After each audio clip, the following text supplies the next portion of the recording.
Behr and Allison from KMUD in Redway, California. They're going to get us talking about volunteering and what they do with volunteers and how they recruit and how they make it all happen. So I'll turn it over to you guys. You want me to take it, Allison, or do you want to start? Well, I guess I'll just start by saying I have just been making the age-old mistake of thinking volunteers will just, pop up for all of these events on their own without that personal connection.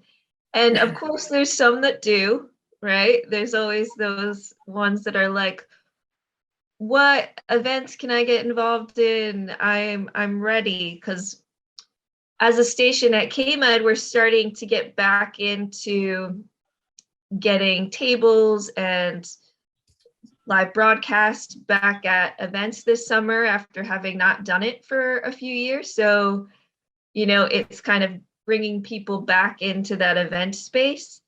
And so I find that now, like, that I'm taking the time to ask folks directly that I know will be good at it, and really network and figure out who's going to be the best person for this job, and listening to them, seeing what their needs are, seeing what kind of capacity they have, and meeting them where they're at, and really taking the time for that.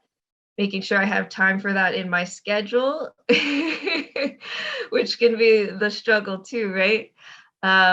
Is really what's gonna help me have a strong, fundraising base for these events coming up.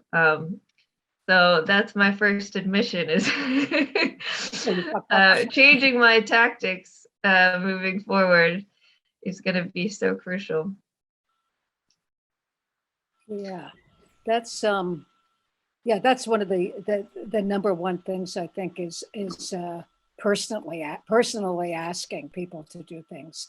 And one thing that I've noticed with email over the years is, people get more into depending and just sending out a mass mailing to the listserv and saying, oh, we need people for this. And then of course everybody sits back and figures somebody else is going to do it.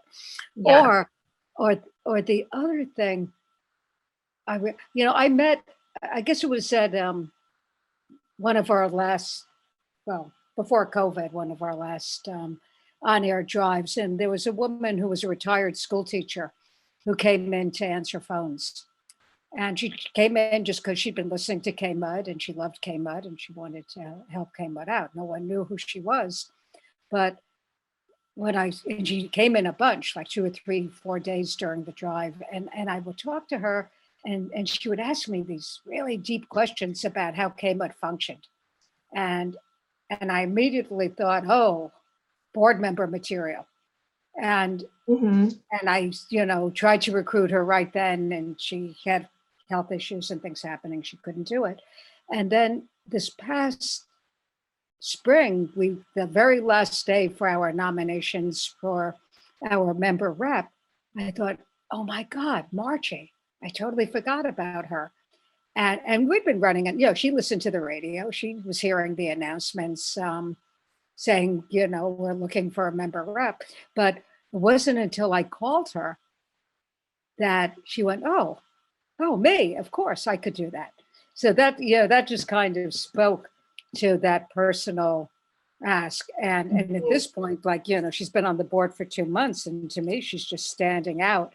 A stellar, one of the best board members that we've had in a while. I mean, she, at the end of her, the first board meeting, there was some attempt to recruit her to be an officer because we were totally lacking in people that could do that. Oh, no, I don't. And then she just started looking into what it would take to be a treasurer. And then the second board meeting she went to, she took on being the treasurer. So, so it's interesting how people that come in to volunteer at one level can totally move to a whole other aspect of volunteering. So did you have a feeling about her? Like, had she done had a leadership role with something else in the past, or did you just kind of pick up that she would It was fit in? intuitive. It was totally, well, it had to do with the question she was asking me Yeah. about KMUD's budget and how it functioned. But then when she put in her little blurb when she was running for the board, I was just blown away by how much she had been involved in as a school teacher. Where, you know, she was on the negotiating team with the teachers union, and you know, she, you know, and she had been a secretary on different boards, and so people thought, oh, whoa, maybe she would be secretary. But you know, when I talked to her about that later on, she goes, well, I've done that, been there, done that. I don't want to do that again. You know, I want to, you know, expand my thing, which is really interesting. I mean, I put up this link to this volunteer engagement document, which has some really good things in it. And, you know, and one thing it talks about is, you know, sometimes you think, oh, I want to recruit this person who works in finances to be on the board, and, you know, he can bring all this, or she could bring all of this financial knowledge. And that's the last thing they want to do, because that's what they do for a living. You know, oh God, don't you want someone to do gardening for you or prune your fruit trees? I'd much rather do that than have to use my mind in the same way that I've already been using it. So it's not only a matter of identifying the skills that people want to, people can bring. It's also, what do they want to bring and contribute to the organization is a big Good part of point. it. Yeah, so credit where credit's due. You not only like were listening and engaging with the volunteers enough to notice that there was more potential for this volunteer, but you were having those conversations and personal connections to see what their needs and wants are and making space for that, which is really a lot of what gets overlooked at times when we're busy, like running around doing our other tasks, is that really being in tune with what people want to bring to the table, what their passions are, what motivates them, because you do need a lot of motivation to be a volunteer, right? It's a labor of love. So, and so making that time is, and not overlooking all of these, you know, things that folks are offering is so important. And it's, you know, I mean, part of what's so difficult at KMUD, I'd say, hey, we're going to be 35 years old. How old is WERU, Matt? You're like about the same age, right? Yeah, about the same. We just turned 34 on May 1st. Yeah. You're a little sister. Yeah. So, you know, we've had very few volunteer coordinators on staff. We had, the last time we had a volunteer coordinator on staff was what, 2000, and before you came on board, Allison. So maybe it was like 2016. And his primary role at that point, KMUD was doing a lot of events. And, you know, his experience as a volunteer coordinator was working festivals. So his main thing was getting people that wanted to get tickets to a show in exchange for volunteering. And it's really, really easy to get people to volunteer when you're offering them a 3-day pass to a festival, or, you know, or a $40 ticket to a music show. And recruiting volunteers at a radio station, it really is because people love the station. And it's not only programmers. I mean, people think of programmers as the main people that volunteer at the station. And I also know that a lot of stations are constantly, oh, what can I do to make my volunteer programmers volunteer more? How can we suck more energy out of them? Can we require them to do so many hours on top of their program? And KMUD has had that come up. Oh, every few years it comes up. And right now I was looking over what our programmers agreement says in our policy manual, and the language is way stronger than I remember it being. It's almost like mandatory kind of language, but it doesn't. The reason I've argued against that language is because it's not enforceable. Nobody at KMUD wants to be the cop that singles out a programmer and says you're not doing enough time. And I think it might be worded in the programmer's agreement that the programmer's responsible for tracking their time and letting, the whatever staff person is designated, but nobody follows up on that. So it's kind of pointless. And I'm curious, Matt, what WERU does around that. Yeah, we same situation, but what we've done, I don't know how many years now, but I changed it in the programmer agreement to say, I'll do my best to help out with, I'll do my best to help with fundraising. All programmers required to fundraise on the air. I'll help out with other ways. So it's basically aspirational or intentional, but not measurable. That's right. And that's what our language was before this change. And I think this change was kind of like a compromise after multiple board meetings and arguing fervently about one position or the other. But it just basically comes down to, do you want to make a policy that doesn't get acknowledged in any way? It seems kind of silly. Can I ask you guys, for those who might not be familiar with KMUD, how big are you? What's your reach? So geographically, we're very big. So we touch into,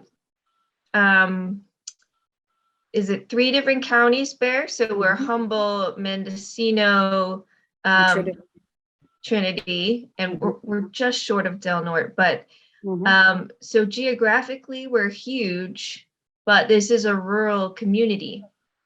So, part of the problem sometimes with our volunteerism is, there's some folks that are so passionate about KMUD but live very far away. And so it has been a little easier with COVID that we're doing Zoom meetings. We've had board members now that weren't willing to do it before because they couldn't come into the station, that have turned out to be rock stars. And so there's some like silver linings that have come out of that. But then, there is a challenge now with trying to get folks back into the station that are now like cozy being remote, which sometimes can be okay, right? If they're doing a great job producing their show, and the sound is good, but we're trying to create a balance. And what are the main channels that volunteers usually come to you guys by?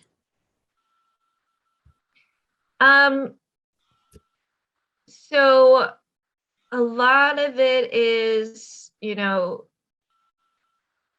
kind of like connections in the community. Really, we're like asking around for like, hey, like you would be a good programmer. Like, have you ever thought about coming to an intro to radio class? Or it's a lot of like, just like talking out in the community about KMUD and our programmers talking to people about KMUD and, their friends seeing how much they're hearing their friends as a programmer and they want to do it too. So it's a lot of the networking and personal connections. We haven't been doing as much promotion lately of like intro to radio classes since COVID. And so we have to figure out kind of a way to get that back. That's been a challenge because like historically we've tried to put out in the community advertisements for our intro to radio classes. So anyone could like come in and know that they can get involved through that way.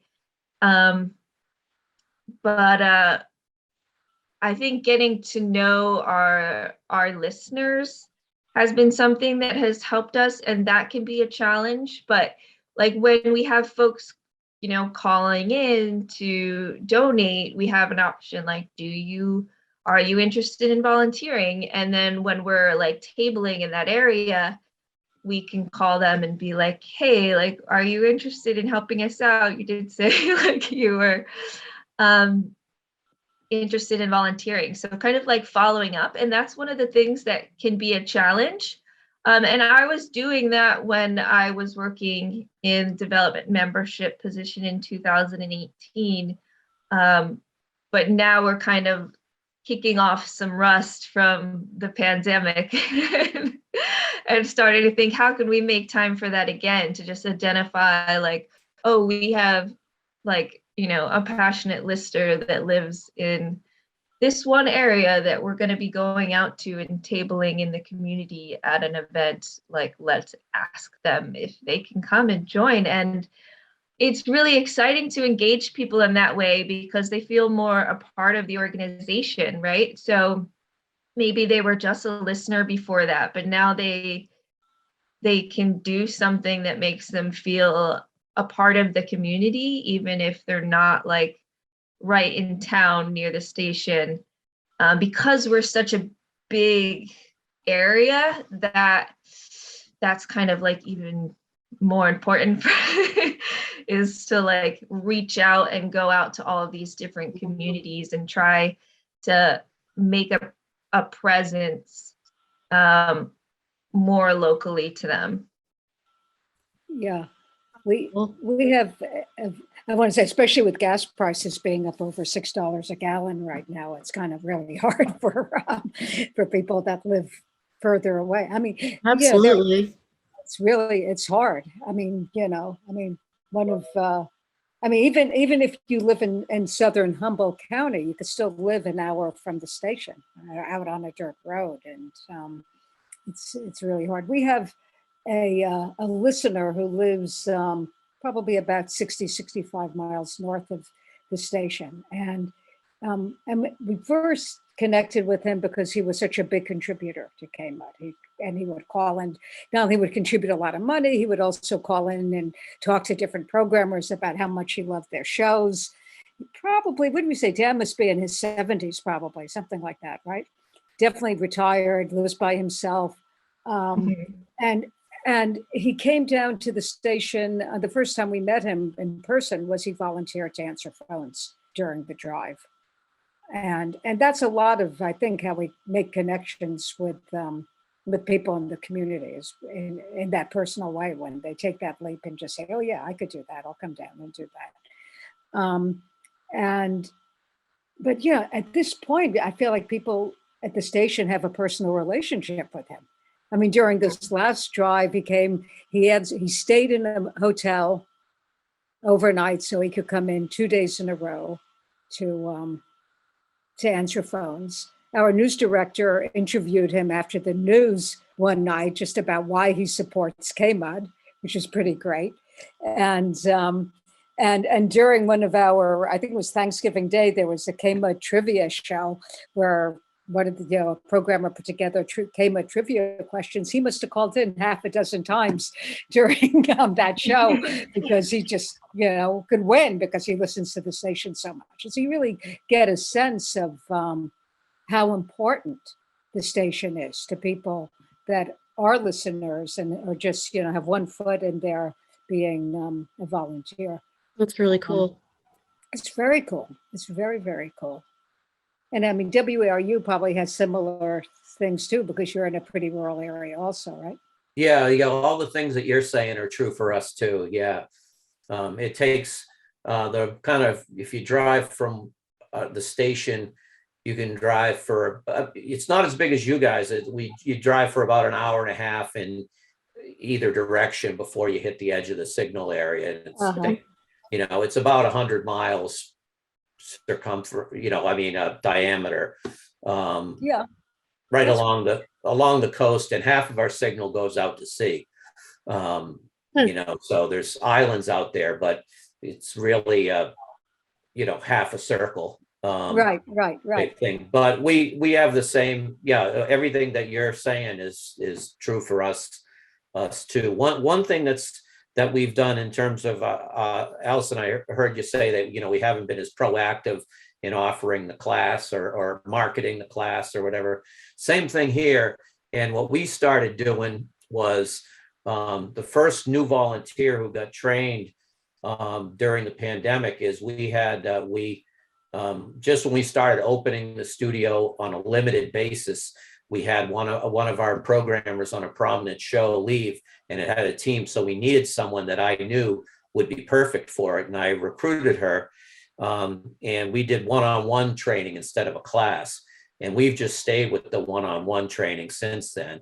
That we added in, they do an interview with me, an informal interview of about 15 minutes with me if they want to be an on-air programmer, music or public affairs. We do a kind of get to know you thing. And then they start in the training, and I do the DJ training anyways, but I don't, they do that. And then they have an orientation to the whole station that they do with our volunteer coordinator. And then they're back to me for the training.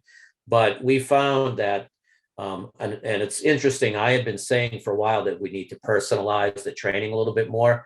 And there was a little bit of pushback on that. And now we started doing it because of COVID.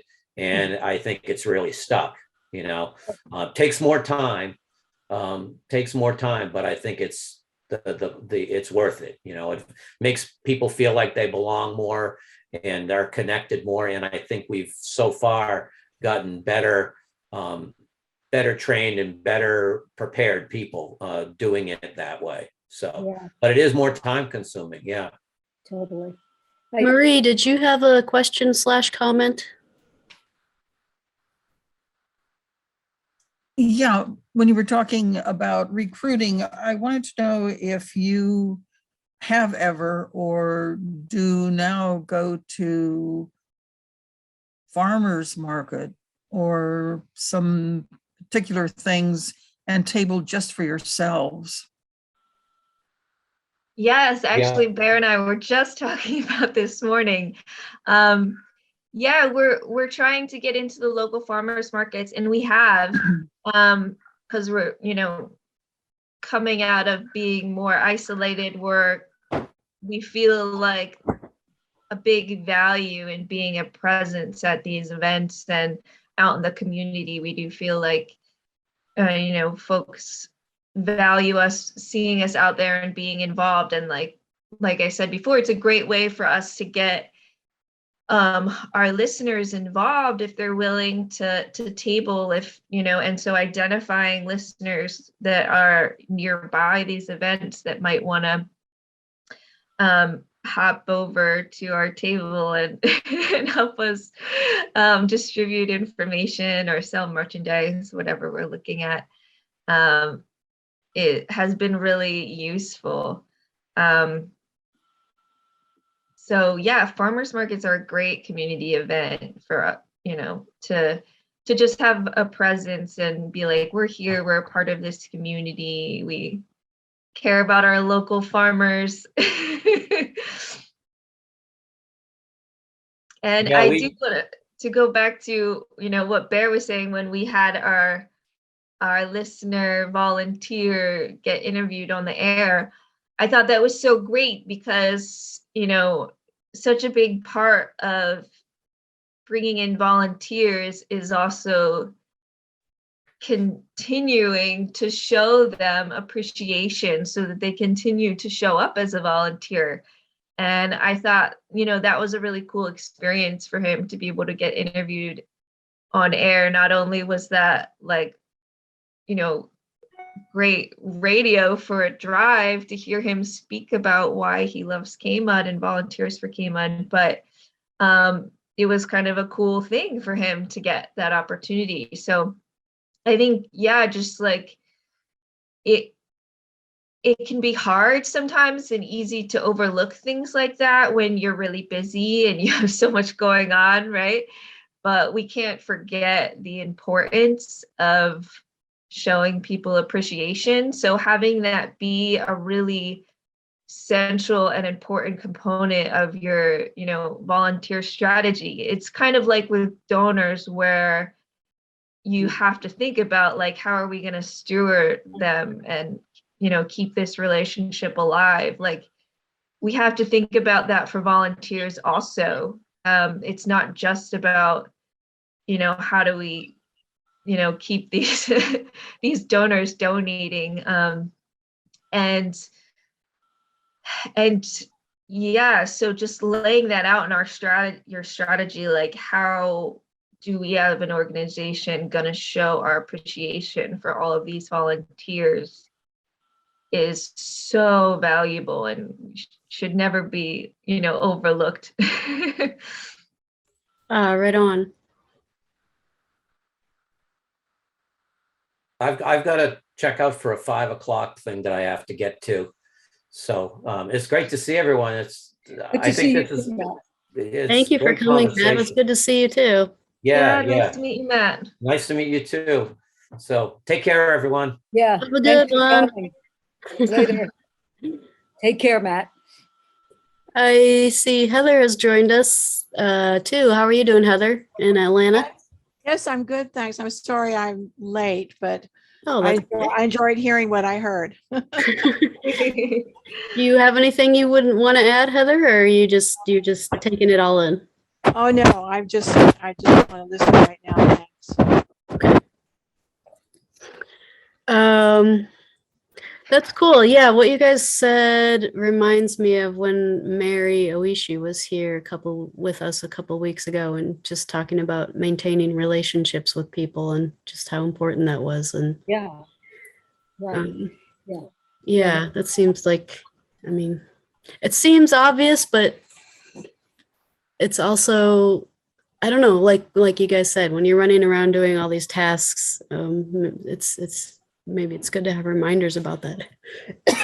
Yeah, and it's one of those things where, yeah, it seems obvious, and yet it's always getting pushed to the bottom of the list, right? And so it does take a lot of intention and, maybe even like scheduling time, like deliberate time to like make sure that you follow through. And maybe that's the real challenge, right? Yeah.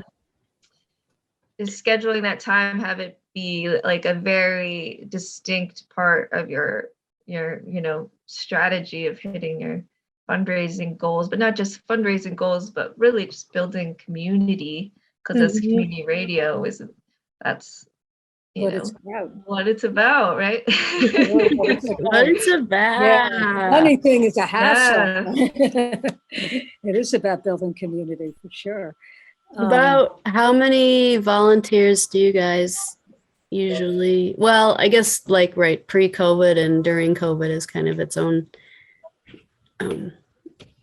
Well, we How have many- over 100 programming volunteers. Oh my goodness. Wow. Maybe we have, a lot of people are in rotations. We have talk show rotations. We have some music. I think the number of programmers that actually do a weekly show, what are there, like a dozen maybe? And is that right, Allison? I don't know. It's not that many. Yeah, we have, definitely a lot of folks that are just on the schedule once a month or every other week.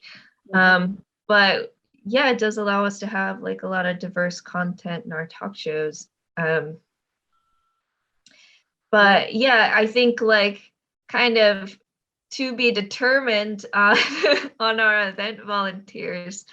And You guys did a lot of like music events being out in California, I suppose. Yeah, we have a lot of, festivals and markets, farmers markets, like Marie was talking about. And in the past, we've had like volunteer receptionists answering phones, and that kind of got pushed aside with the pandemic. And now we're trying to, schedule folks back in, and we've had a few, but not where we once were. So we're kind of, like I said before, it's like working on kicking off dust and building that back up. Yeah. And so, we'll see in a few months how we're able to build that kind of non-programmer volunteer power, although a lot of our programmers are, being rock stars with helping with events. So it overlaps, of course, but bringing in other people in the community is still a work in progress in the spring. Yeah, I suppose it is kind of a weird time to talk about it because everything is still kind of in limbo a little bit. Like, yeah. Yeah, But it's the fact also that an people are still important time getting to it. talk about it because, Right. right, we need to bring them in.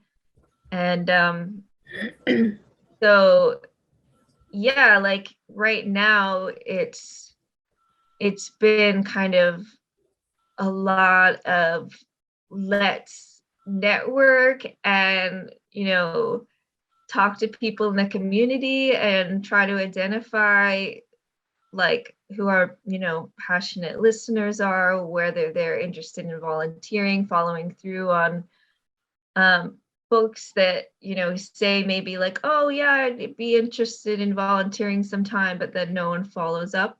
So kind of tracking all of that information, I think, is also an important thing, because a Yeah. lot of times that follow through, right, is what gets missed. And so so with all of these events this spring, we are going to have to make the time to then make sure we have a list of folks identified and go through and reach out to them and see where their motivations are and what their needs are.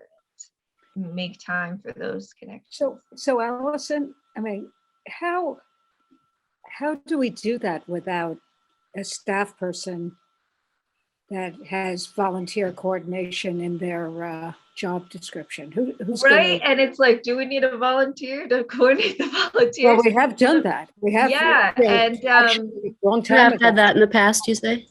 we did that in the past, and it worked for a little while. But then, it was so interesting. KMUD has gone through many different trips, like community radio stations do, in terms of political factions and this and that. And at this stage of KMUD, it was like the late 90s, I think, and it was a rather, well, I think of it as our teenage years. It was a very difficult time. Teenagedom was a hard time at KMUD. And there were staff people that were very threatened by the person who was volunteer coordinating volunteers. They felt, stepped on in a certain way, even no one I else see. wanted to do it. So that, and there was a volunteer committee. Now, I think KMUD's grown up. And if we could find a volunteer that wanted to take that on, but it takes a really dedicated person to do that, and the person that was doing that is dead now, so we can't even think about pulling her back in. Well, I think it'll be a mix, because we are working on getting that administrative assistant, but also I think we can recruit someone to call through the folks that identified that they'd be interested in volunteering at our last membership drive. Because one thing about us is in our forms, when folks donate during the drive, we ask them if they'd be interested in volunteering. Right. And so I think being pretty quick about following up with that can really help us schedule those volunteers into the right place that works for them, near where they live, and just make sure we have that solidified and get a better understanding. Yeah, I've heard you say that a few times. I think it feels like that's the key. Yeah. Am I a broken record now? Yeah. No, I mean in a good way. Like I think that's just means it's important. Yeah, and I don't know. I don't know if any of you have had experiences on kind of bringing back events kind of that you haven't been doing in a few years, and if getting volunteers have been a struggle, or if it's been like something that people are just ready to get back into. Right. I know, well, I don't know if Ursula's there. Are you there, Ursula? But I know that Ames is kind of a tough town to break into for volunteers.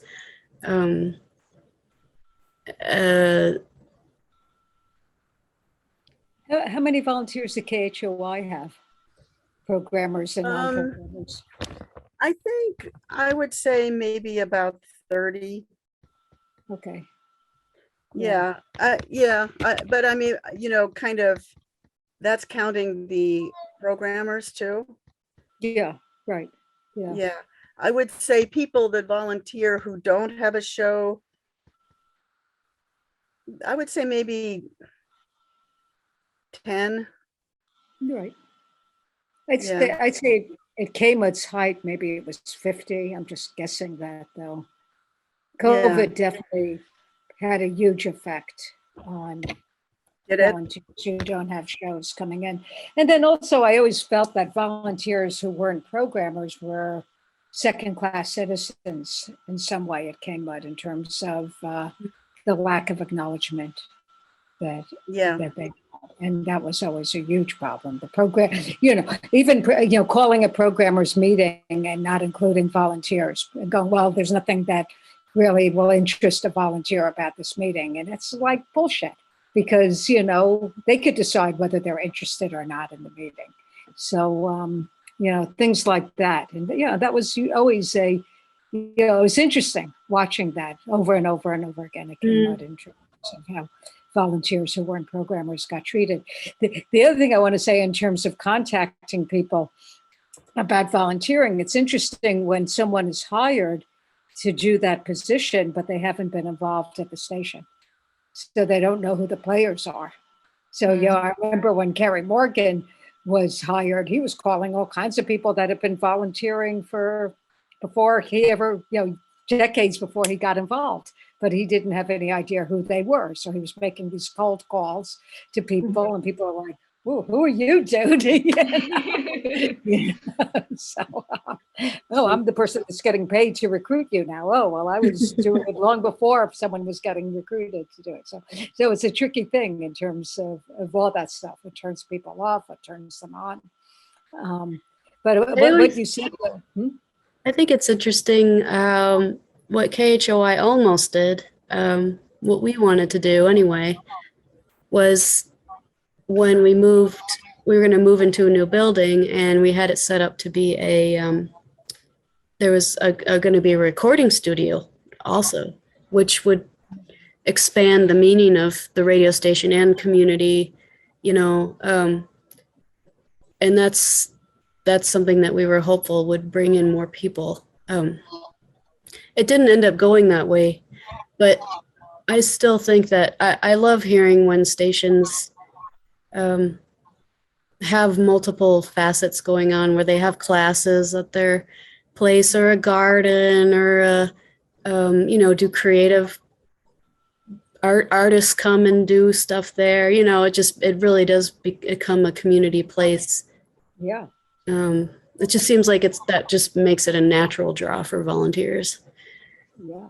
Yeah, and another thing that I want to add is that some folks really would like to build experience in certain things through volunteering for nonprofits.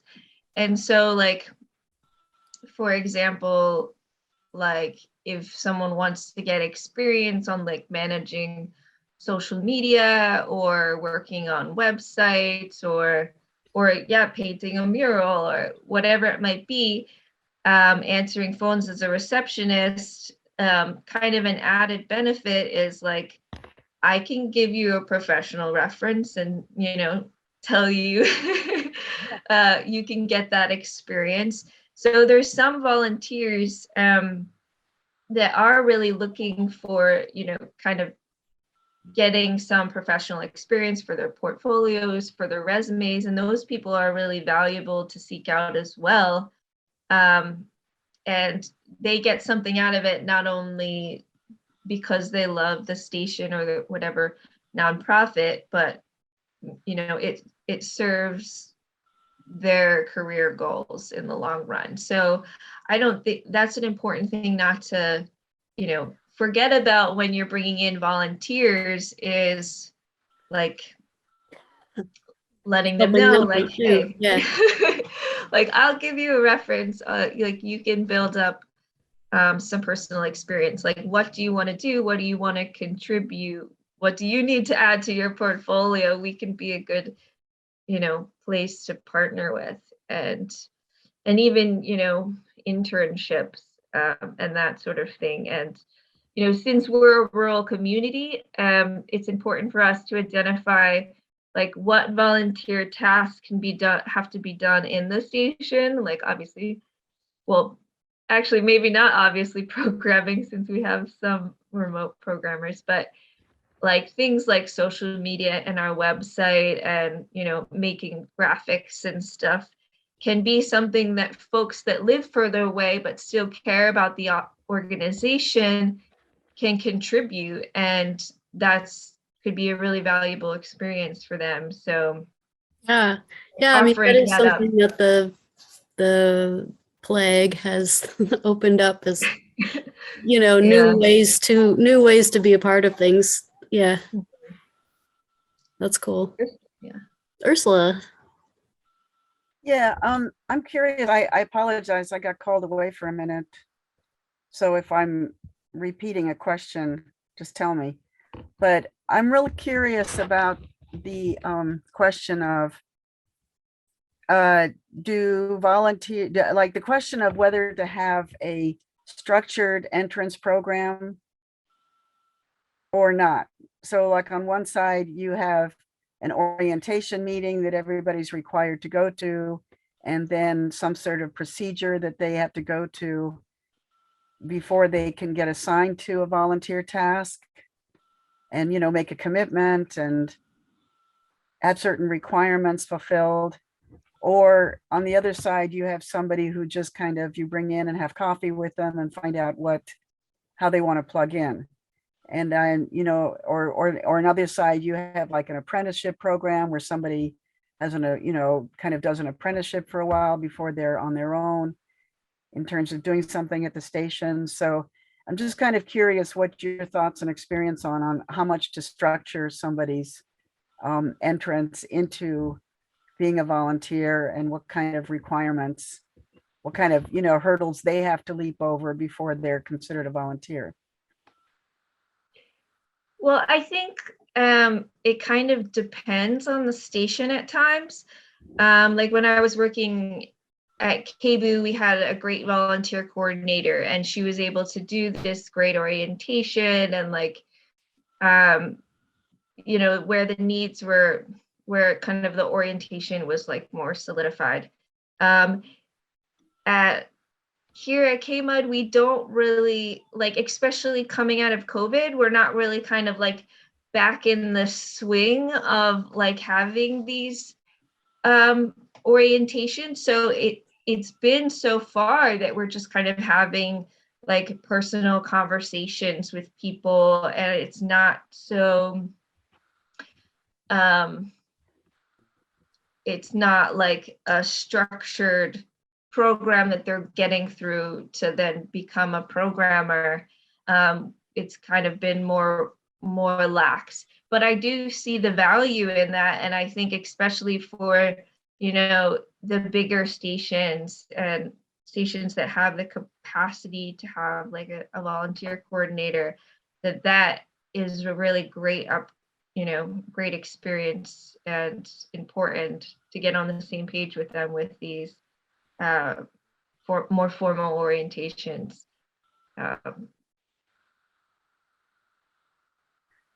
So you're saying you think it's a good idea, but it requires a volunteer coordinator to do that. Well, maybe it doesn't, but like if someone has the capacity in the station, even if that's just not their sole responsibility, but if that is then like a part of their job description, and then they're the person responsible for facilitating that, because it seems like it takes oversight. I think like you can create a good structure to make it kind of flow in a more low maintenance way, but just admittedly, that's kind of not what we've been doing as a station as of late. But I think like maybe we'll see more of a need for it And we do when it comes to programmers, but when it comes to other volunteers, we just haven't been doing that. But I think there might be a point where we end up being like, hey, like, let's make this more organized. Let's make sure everyone's on the same page with what we expect of them, what our values are, how we present ourselves to the community, because as volunteers, we are representing the station. So I totally see the value in that. Yeah, Bear, did you have something to chime Yeah, in? I was thinking definitely in terms of sending people out in the community tabling, you definitely want to orient them to what our latest protocol is. I mean, you know, are we filling out receipts for every time we have a transaction now? You know, just all that kind of stuff. But the Yeah. other thing, at KBU, did Ani do orientation for volunteers that weren't programmers? Was it, yeah, that was her thing. Yeah, she did. Yeah. And I don't know everything that was entailed in that training, but yeah, she would give volunteer orientations for anyone in the community that was looking to contribute in any fashion. And like, I've just been giving kind of personal trainings to people based on what they want to give to the station after having that communication with them. And like, you know, if they're tabling, there's a process for that, and then I train them on that. But it hasn't been like a formal program for everyone. Yeah. Right. Right. Ursula? I'm curious. I mean, I hear that this is kind of, I mean, this has been a very unusual 2 years for all of us. But in general, I guess I'm curious in terms of what you've observed. I mean, the question is always, how do you get a volunteer to click in, you know, to be engaged in a way that works for them and that works for the station, and that means that all the time you invest in them actually pays off, and they don't, you know, just disappear one day, right? Yeah. And I'm curious whether you have any observations about whether engagement is more likely to happen after a formal process, or more likely to happen with an informal kind of one-on-one, how do you want to get involved? Like, where have you seen, it's a question I always was asking myself. Bear, you seem to have an answer. Yeah, well, I'll say, you know, when Dan and Nate were training people to become programmers, you know, Nate said, oh, you know, we do a training for 12 people, and then we're lucky if one person ends up being a programmer. And when we talked more about that with him, it turned out that there wasn't that one-on-one follow-up with each of the 12 people. Like, it presented the, and when there was, yeah, we said, well, maybe if, you know, if a programmer took on someone that went through the training after they do the training with you and Dan, then that would help, you know, bring them in. They would get more, you know, more one-on-one training.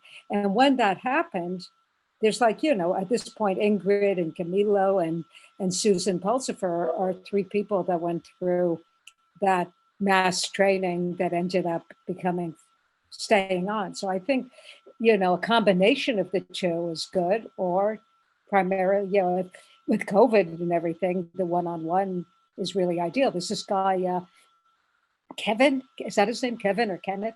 He's on Engineering Pankshaw now. Oh, I've heard him facilitating at Denson show also. He's definitely a new engineer, and he's been on for about a month, and he definitely has taken on a lot of serious commitment to the station. And yeah, he clearly went through one-on-one training with different staff people, and that's exciting, you know. And maybe he wants to be a music programmer too at some point, but at this point he's primarily volunteering to facilitate other programmers having their shows. And I think, see, that's the other thing about, programmers volunteering more than in just doing their programming has a lot to do with the culture of the radio station and what they're oriented towards during the training. And if they're told that there's an expectation, if they get a show, there's more likely that they're going to live up to that expectation, as opposed to, back when I got on air, there was never anything in terms of no orientation and nothing that said, oh, this is what we want, or, so it's interesting. And I think as the years go by and a whole other group of programmers take it on as the rest of us croak, that culture will evolve and change also again. We could Yeah, right on. so Ursula, in terms of your question, I posted this link on the chat,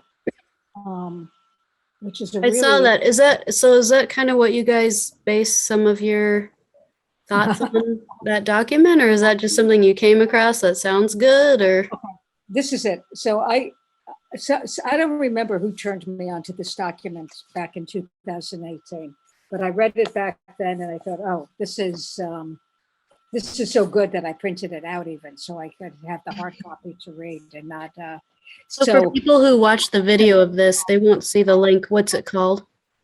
Okay, so if they want to find it, it's called Strategic Volunteer Engagement. Okay. And they could type that in plus RGK Center. Okay, awesome. And that would take them to the link. What do you like about it? So, well, yeah, I reread it this morning and I sent the link to Allison. And I'll say that, some of the things we said today were based on things some that I don't know about Allison, but for me, it validated things that I already was thinking, and I went, oh, wait a minute. Did I get that from this or did I already have this? So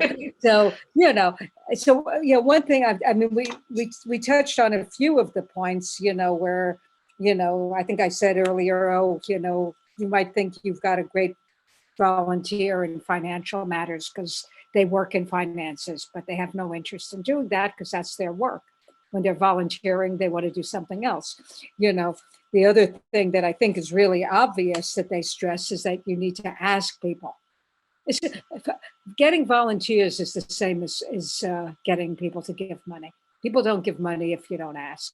And most people are not going to volunteer if you don't ask them to. I mean, I know, it's just a lot of obvious stuff. But anyway, this was a study that, they had funding and they did all kinds of research and, some of it's a little bit outdated, but mostly I didn't feel like it was. It's definitely worth reading over and it definitely talks to what Ursula asked earlier about, orientation programs. And clearly, one thing I said to Allison, you read this and you think, oh my God, how have we survived all this time without a full-time volunteer coordinator? Because that's something that they really stress, that you need somebody to, and they basically say, if you don't have one of those, it's going to fall on your ED or your GM or your SM or whatever. That's right. That's So, that's it. It's just where it's at. So it's a matter of the person in the leadership position deciding to prioritize it. And they also talk about, strategizing with staff and board around that. And they also talk about how, volunteers, unless the staff buys into the whole concept of having volunteers, it's not going to work. And that's kind of what I talked about earlier in terms of the early on days at KMUD, where staff was really threatened by volunteer coordinator. So I think right now, we're really fortunate to have a staff that has a lot of connections in the community, which has been so valuable because they've been a great resource for us to think of, like, who is going to be the person who has the skills and passion for what task, and That's good. and to, you know, reach out to them. Like, we just got a new coordinator for our festival booth, and I wouldn't have thought to ask that person. So sometimes it does take a little networking and strategy. And knowing who the people are in the community, you know, and having history with people and knowing, you know, what kind of volunteer they are and whether they're really fun to work with. I mean, if you want to have someone coordinate something, you want to have someone that isn't an asshole drill sergeant kind of person. You know, you want someone that draws people to work with them because they're going to be fun to work with. And the other thing about recruiting volunteers, we had a manager at KMUD back in the early 2000s who was an incredible volunteer coordinator. And I sat in the office one day listening to him recruit volunteers. And every single person he called, he probably spent 20 minutes to a half an hour talking to them. And sometimes that's what it's going to take. You know, you can't just call somebody, ask them to do something, thank you, and then hang up on them. You have to engage with them on a personal level. And that's time consuming. And especially time consuming for someone like you, Allison, who has multiple things to do. And I think that's something that a volunteer can do. I mean, I think I always had really good luck recruiting volunteers because people knew I volunteered. And so it was really hard for them to say no to me when I called them. Yeah. And it's easier to say no to somebody if they've never volunteered at all and they're only asking you to volunteer because they're getting paid to do it, you know. So in that sense, I think that is a great position for a volunteer to do volunteer recruiting. And then a paid staff person oversee the work that person does when they come in. But, yeah. Ursula. Well, I'm curious about your thoughts on something else. When I was managing at KHOI, it kind of regularly came up that somebody would say, well, why isn't there more of a formal recognition process for recognizing good volunteers, like some sort of award ceremony or something like that? And I always had a little bit mixed feelings about that, I'm curious whether you think that is really, I mean, it was always a little bit strange holding one person up above other people because what everybody did was so different at the station. Mm-hmm. And it just always seemed like I just had trouble seeing the value in that or figure out how to do something like that without creating some sort of weird cliquish or hierarchical, you know, dynamic with getting that into process. Because every time I thought about honoring somebody, I thought, well, there's like five more people who I should honor as well. And then, hey, you know, just about everybody here is, you know, should be recognized.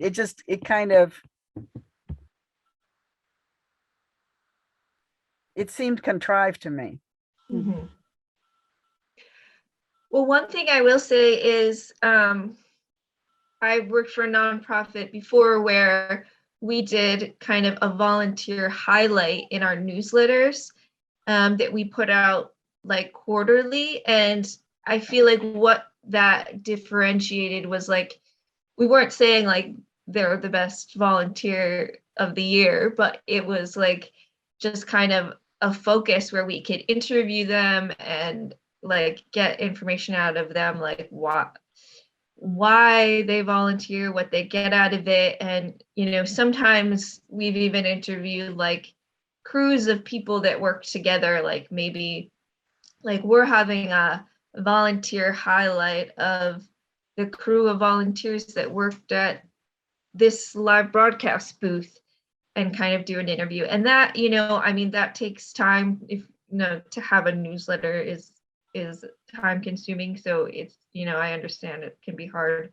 It isn't for everyone, but I think like you can recognize people without saying like they're the best they're the best volunteer. And it kind of just shows how much you value volunteers, even if you're just highlighting this person or that person, like, hey, like this takes a community, and it's just kind of a reminder that this takes a community. And but also a reminder like what value the station gets out of it as much as what value the volunteer gets out of it. And I do want to bring up like that, something that the article mentioned, which I also believe, is that volunteers aren't actually free, because it does take staff time to facilitate all of this. And so that's something that we have to kind of understand and budget for, and realize that that's an important part of the process. And when I say like, we have to include thanking volunteers in our strategy, we also have to remember that we need to, kind of budget that time and budget that manpower as a part of that as well. Yeah, Heather? that's absolutely true. And then there's a certain amount of, there's always a factor of certain things will go wrong and you'll end up with crazy, which is part, It happens. right? Yeah, it That is- definitely that is happens. That's part of the deal. And this article that's- deals with that's that also, Ursula. They talk about, and they say, there's this misconception that you can't fire a volunteer. You can. Mm. You don't have to put up with them if they're not serving the organization. It's hard. It's not pleasant. But yeah, I think probably every community radio station has at least one crazy that It's definitely a permanent slot. Yeah. Heather, did you have something you wanted to add? Yeah, here, I just put my hand up there. I just wanted to mention, I was just thinking about volunteers. So my radio station in Atlanta we're going into our 50th year, right? But we don't have a volunteer coordinator. I never even thought about something like that, because all of our producers are volunteers, right? So, and they have contacts in the community. If we're holding events like this weekend, we're doing something on Malcolm X, right? And we have producers that are involved with organizing in the community altogether. So it's let me just say, all of our volunteers volunteer, all of our producers are volunteers, as I'm saying. So they make those connections in the community for the various events that we have, which is absolutely wonderful. But the other thing I wanted to mention, as far as honoring certain individuals, my work, as Ursula knows, actually has been in cooperative economic development. And so in a cooperative economic development, which I think is what a lot of us in community radio stations do, is we work together as a group, right? So it's the group that I'm more likely to honor rather than individuals per se, right? So we could have more of a discussion about that, but I just wanted to mention that. yeah. Mhm.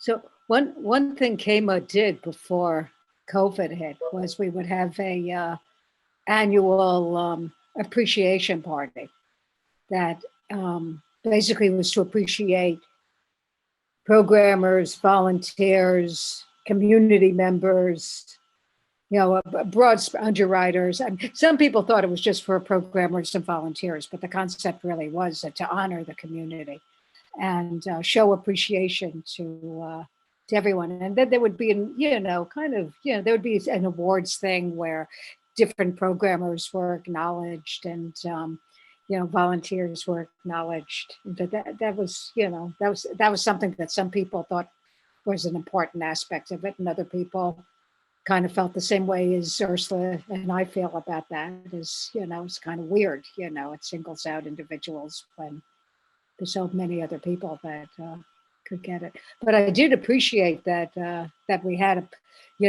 big party to acknowledge everybody. That was very cool. And Yeah, that's good. and now we do it on Zoom. Honor everyone. That's good. I like that. Did you find that people came to that, Bear? Excuse me? Did people come to it? Yeah, people came to it. Mostly it was programmers and volunteers that came, but there were some community members that came. Yeah. And was there any sort of program, or did you? do Yeah, there anything? was food, there was music.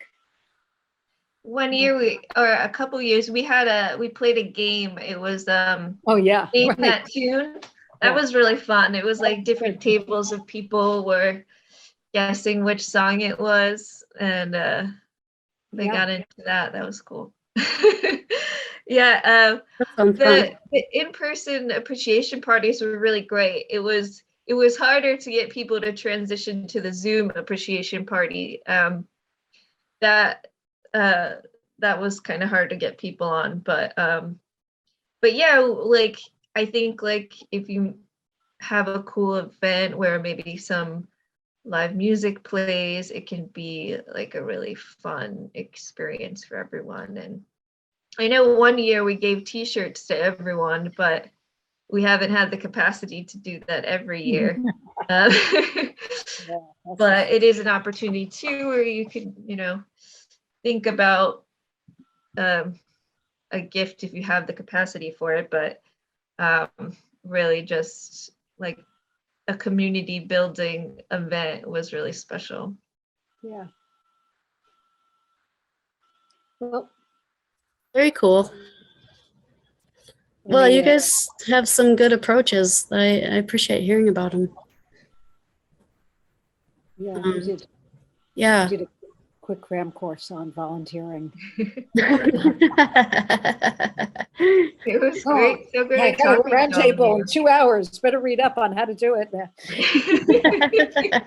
you. So, okay, I'm curious, Al, in terms of when you worked for Food for People, did they Uh-huh. have a lot of a whole volunteer network also? Yeah, and so just to let you guys know, Food for People is a food bank that I worked for between my radio station experience. And yeah, there's a lot of volunteers and that help with the distributions and how that help with packing. And yeah, so volunteer power with the food bank is really important. They had a volunteer coordinator, probably, right? Yeah, they do. And that was kind of where that newsletter came in, is we were like, in all the quarterly newsletters, we would like interview different volunteers, and it would just be like a volunteer highlight.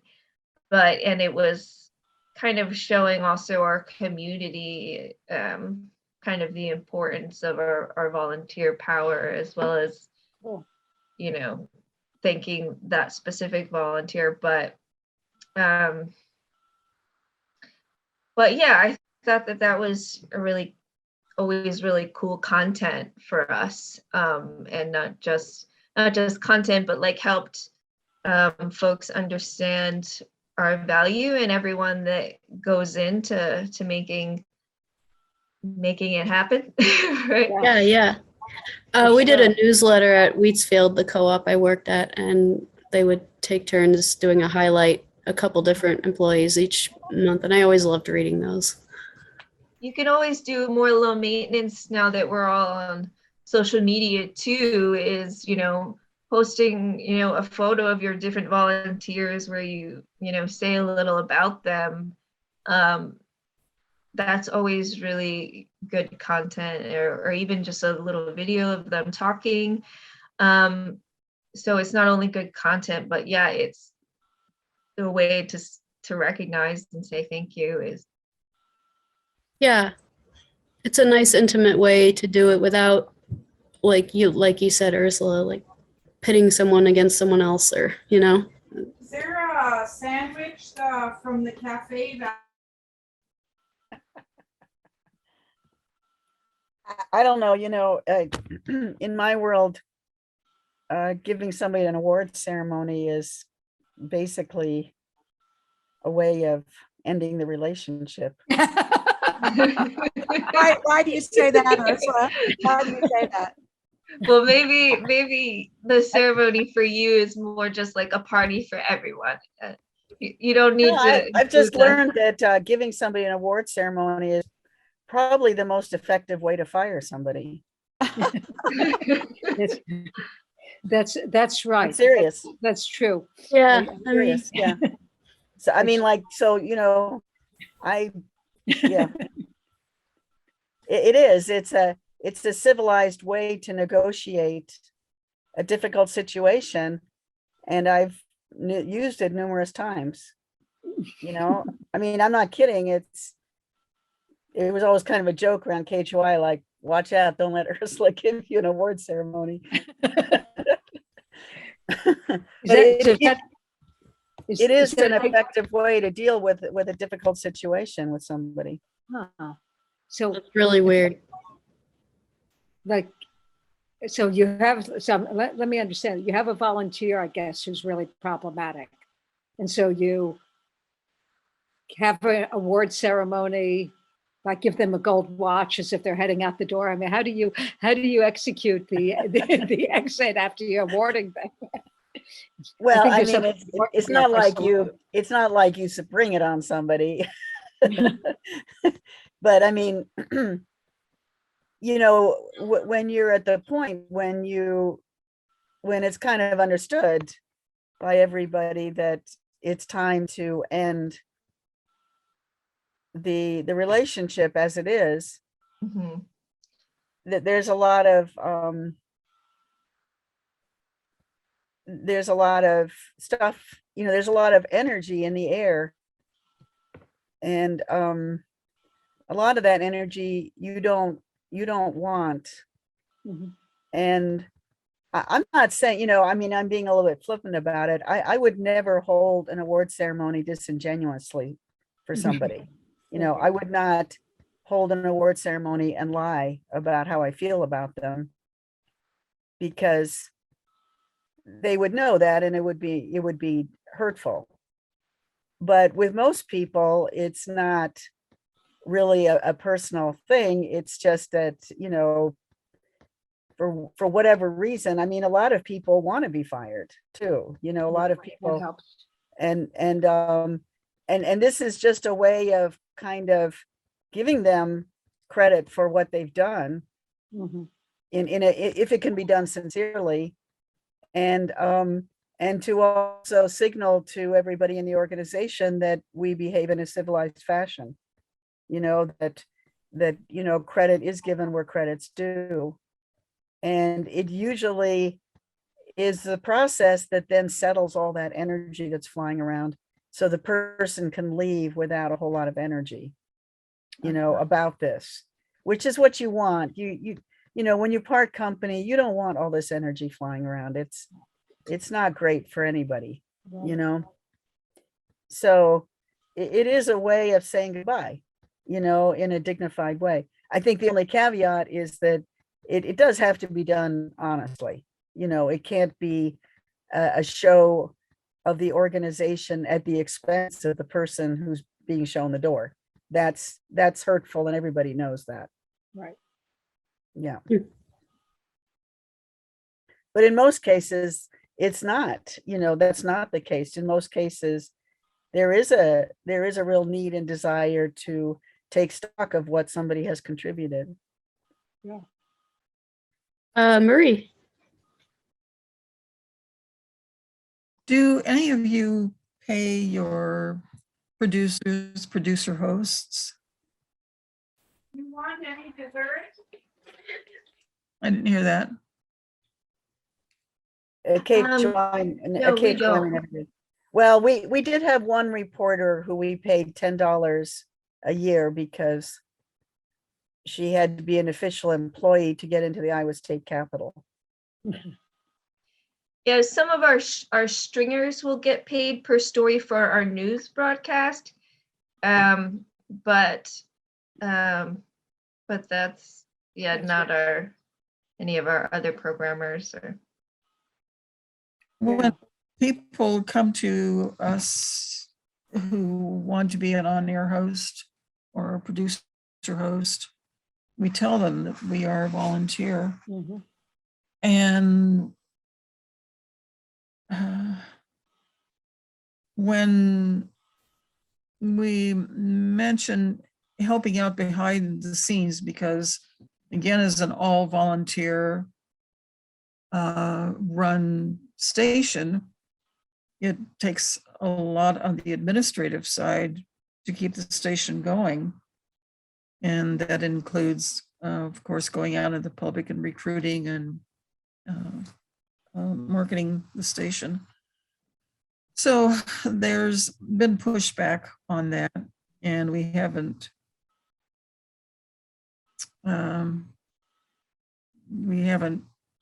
said we absolutely need something more from you. So it's been the hand corps, just like the rest of you, that's had to pull all of that weight. And probably the same with you. No one ever, as they talk about all the time, what it takes to produce a show, host a show, there's never the question how much time you on the administrative put in.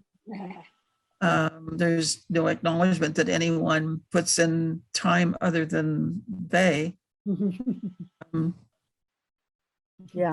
We've had a couple of people who've pushed back pretty hard just recently. And interestingly, with one at least, when I said, even if it's come to a tabling event or a social event that we're having, it's an opportunity for you to promote your show, consequently the station, and for people to get to know you, that one-on-one contact. And in this particular case, that person said, oh yeah, I can do that. So that person had the time for that, but no time for anything else that we might need. And I was wondering if you're getting more of that. Just recently, it's been a little bit more, and it's from younger people, and I don't know if age has anything to do with it.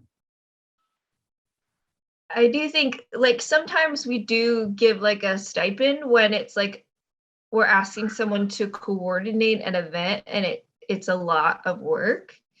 And it's a fundraising event. So it makes sense then for us to, offer them a stipend if it's something like that, that's a fundraiser.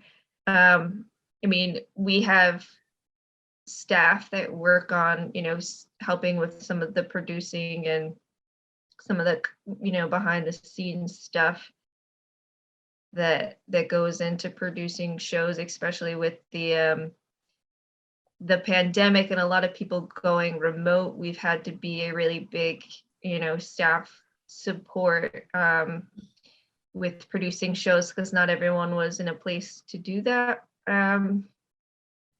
And so yeah, we do put some money behind it in that respect. And it's But not just 100% volunteer.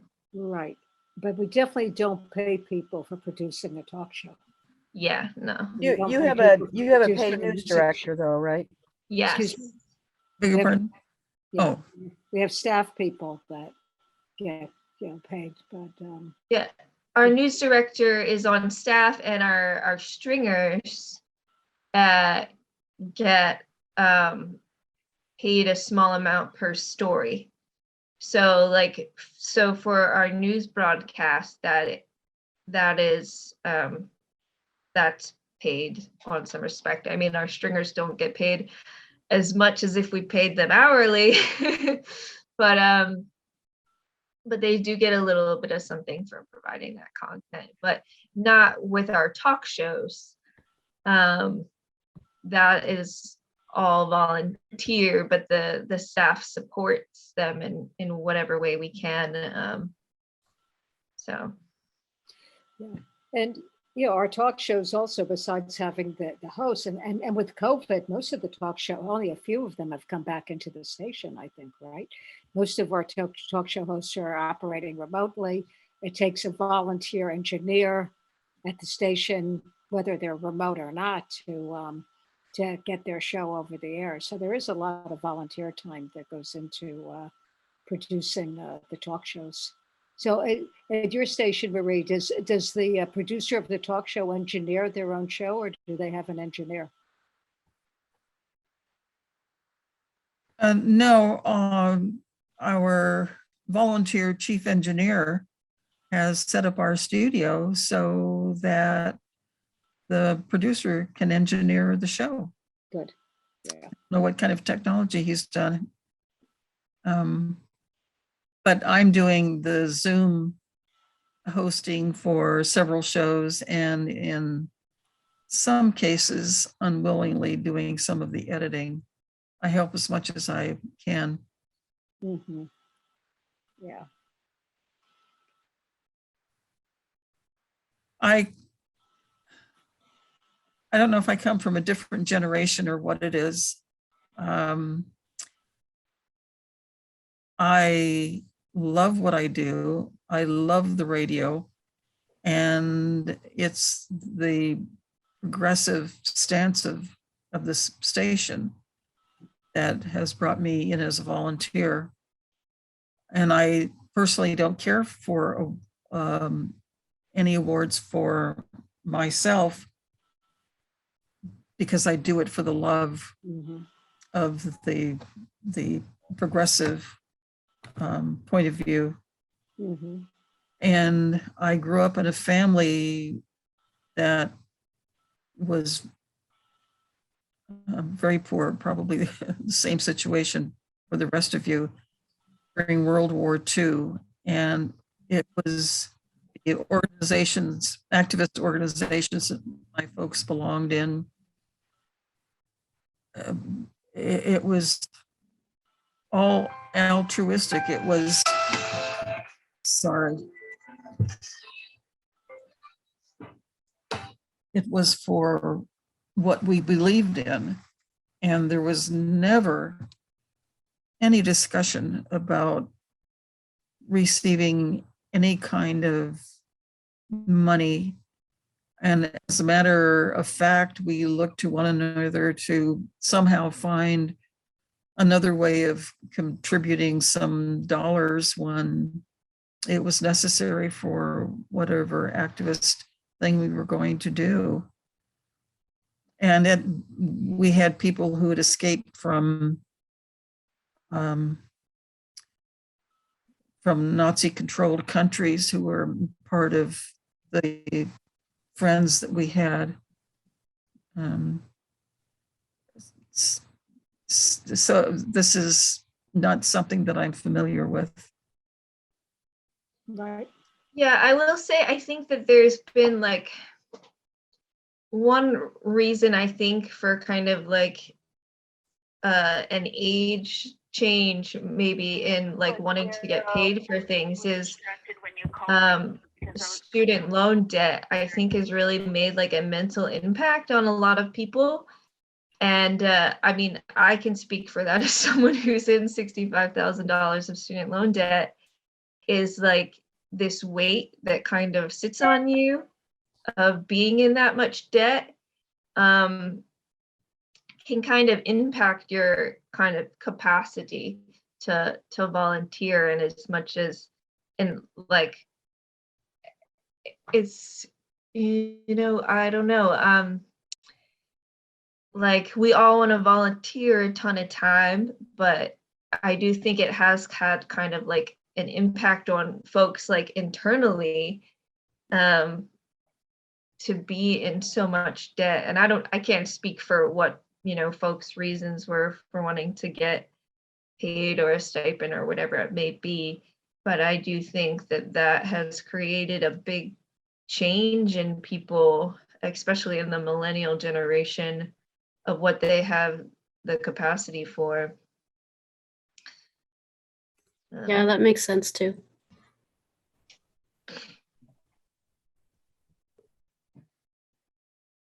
Any other thoughts? But I do think, yeah, like we still should be doing it for the love of the station, right? So as much as we can, kind of, talk to people and see what their needs are and see what they're dealing with, we can kind of flesh some of this out and kind of meet people where they're at and see like what, where they're coming from, because, who knows, I can't speak for other people, and just, see how we can cultivate that relationship in a way that everyone's needs are being met. And yeah.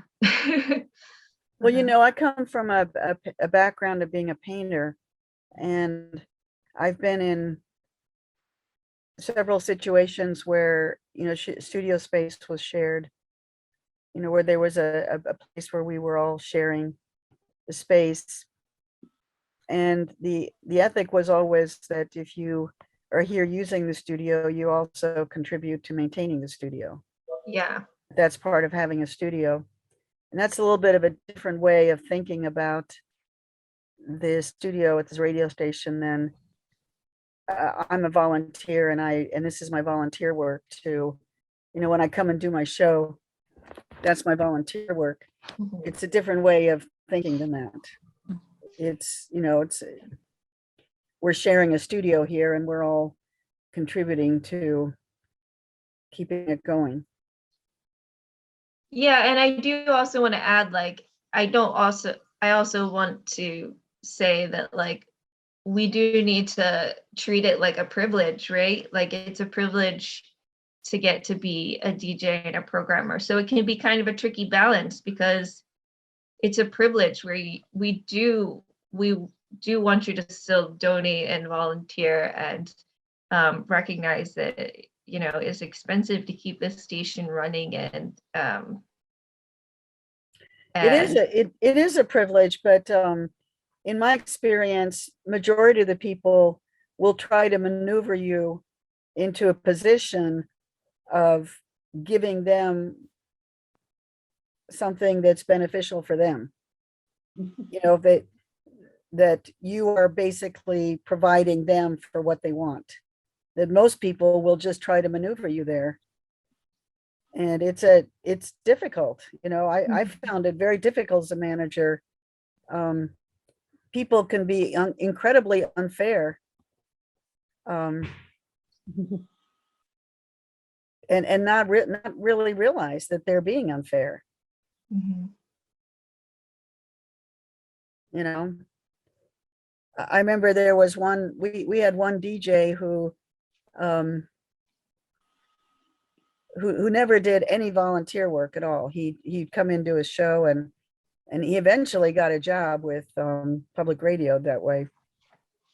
And I was like absolutely killing myself. I had no, I had many nights when I never even got to bed. And I wasn't being paid for that. And so one day I said, hey, how about if you you volunteer a few hours to help with the station? It would lighten my load. And he looked at me and he said, well, I can't spend all my time here at the station. And I was so startled by that, because he didn't spend any time there. And I was spending all of my time there. Yeah. And so, I gave a New York response, which was like, are you fucking with me? Subtle. I was just so surprised that he would say something like that. And so, he stood up and he said, I can't deal with a manager who talks to me like that. And he walked out. And that was the end of the discussion. Of course, he went back to his show but that was the end of the conversation, And I was like, well, I guess that didn't go very well. It's a delicate balance for sure. Like this, and I know that what I should have said was like, no, don't worry. I don't want all of your time. I just want 2 hours a month. That would have been, but I was just like so surprised that somebody would take a position like that, Mhm. Yeah. but it's like, people just, they kind of, there's that, there's that reptilian brain that we have that says, where somebody says to themselves, oh, I've just found somebody who's gonna like, gonna sweep the floor for me. So I'm gonna, I want that, and then they go about arranging that for themselves, and then they're surprised when you don't agree. It's hard, Yeah. There was just so many times when when I tried to ask people to help at the station, essentially their attitude was, shut up and manage the station for me and don't bother me with that, and not realizing that I was volunteering my time too. Exactly. Yes, for Exactly. sure. And it's just that you're in the manager position, so that formula just isn't there anymore of that, the give and take. It just isn't. And it's just, I realize it's just human nature that people try to maneuver you into that. Yeah, and I think like it's kind of this balance of maintaining like it's a privilege to be a programmer, and we do expect you to volunteer time to keep us on the air, and we also want to thank you and give you all of this appreciation, and they kind of both need to be there in such a strong way that people are but it's it's a never-ending struggle for sure. Yeah, And We tried the privilege thing, and I don't think that worked here. yeah. didn't buy it. Yeah, it can be. It's tough. It's tough for sure. Yeah. But, it kind of comes back to, finding other people besides programmers to volunteer. And that really helps expand and build the community and community radio station. Yeah. And, definitely, I'd say as far as KMUD goes, definitely before COVID, I'd say probably 90% of the programmers volunteered in some way, helped out during the membership drive. I mean, this last membership drive we did was first on-air drive since COVID. And we basically, I felt like we were still shut down in terms of how few people we would let into the station at one time. And we definitely didn't do, the potluck meals, 2 times, 3 times a day, and which would draw a lot of people. The energy was way, way lower. Probably the most people at the station at any one time was maybe 5 or 6, right? And mostly it was like just, whatever staff people were working, one phone answerer, a programmer, and someone to pitch with them. As opposed to, we used to have drives that during the drive, we would have, over 100 people come through the station, not to mention people in the community that would just drop by to drop off money and to hang out and have something to eat. So, everything feels really, really different still. And, sitting here today with you, Ursula and Stephanie, just makes it all even more real again in terms of the fact that, that COVID really is out there, and, getting a visual shot of it. I mean, my niece, my nephew, his wife, and their kids all came down with COVID the other day.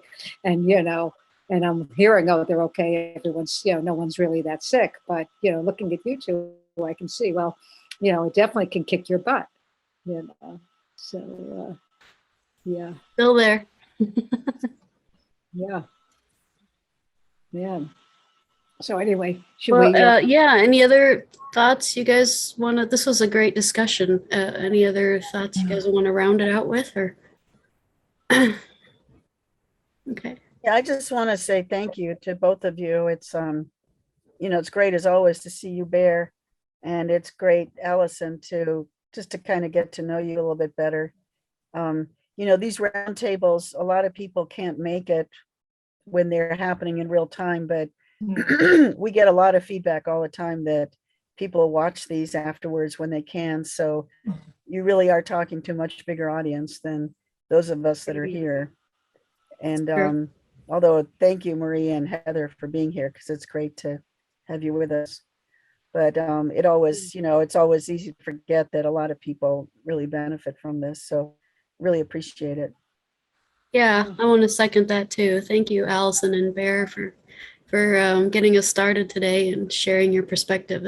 I loved hearing your thoughts on all the ways how you approach volunteering and just reiterating about connecting with people, like Mary Oishi was a couple weeks ago. It just keeps coming back around to that, really, right? So, and yeah, I definitely wish you guys luck, and as we try to get to have more events in the world to connect with new volunteers. Yeah, and hope you guys feel way, way better soon.